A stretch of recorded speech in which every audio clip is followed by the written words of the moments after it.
not true that it's a gay man's disease. And the reason why I want to say that is because anyone can contract HIV. Black women can, white women can, cisgender people, non-binary people, trans people can contract HIV. So to focus the marketing around just gay Black men is a disservice. That's why HIV is still the status that it is. There's still a stigma around it that it is.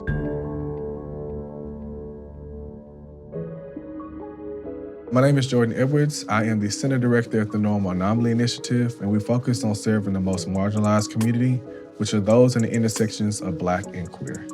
What I do is I focus on our direct services. So those are our employment services, transportation services, and also an advocacy program that we have called POWER, which is Positives, Organizing, Wellness, and Resilience. And that's for individuals who are living with HIV, and it's led by someone who is HIV positive, which is myself.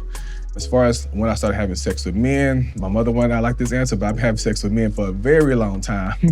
Before she talked about condoms with me, I had been having sex with men. So I was having sex with men and women at the time, and then now I identify as sexually fluid.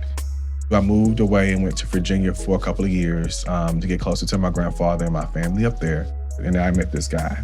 So here we have the pictures from our festival area, and we also have our thrift store here.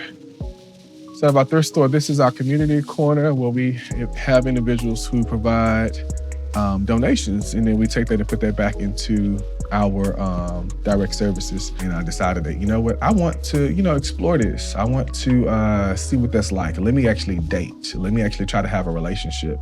And in that process, that's the individual who the first guy I tried to actually have a relationship with is that individual who I actually contracted HIV from. We also have our lab area, which we were doing phlebotomy here in this chair.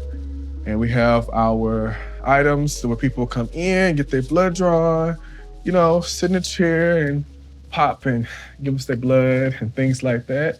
A local county health worker came out to my home and spoke to my mother and told her that he needs to speak to Jordan Edwards. It's a matter of medical emergency. And when I went into the actual facility, after getting my status, I was sent over to the same person. And he sat down, and when I came into the room, he sat back in his chair, pushed back a little bit and said that, you received your status and, so here's a few things you need to know. Don't share shaving tools, don't share toothbrushes, don't share toilets. When you use public toilets, make sure you wipe them off. He didn't want to touch the pens that I used. He actually pulled something out of a pack and pulled it out and gave it to me. There was a lot of stigmatizing actions that he did that made me feel oppressed, and it made me feel pressured and scared even more than I was.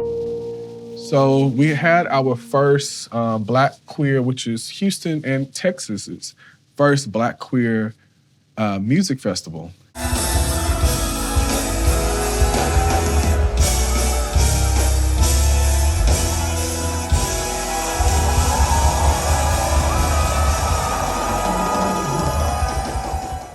This is some of the flyers that we had out on the walls. And we also have the photos from the actual festival along the walls here as well. So with this festival, we were able to service 1,500 people actually coming into the center as well. And so with that, I took and left from that office with a little brown bag of medication that they gave me. And I went out to the parking lot and I cried. And then I was like, okay, I'm gonna go to the park. And I tracked and went all the way around it. And I got out the car and I just started running. And I just ran until literally my legs gave out, because I literally at that point had nothing. I had nothing to offer. I had nothing to give, nothing to hope for. So I went from there thinking that I'm not gonna make it another year.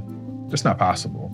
If I don't have the will to live, if I'm not really, maybe not healthy enough to live, how can I move forward? Even though we have condoms here on the table, it's for individuals. We don't want to force upon individuals to actually use condoms. If you decide that's something that you want to use, then you use it. But if you don't want to use it, we do have other options, other conversations around it as well. This is what we do.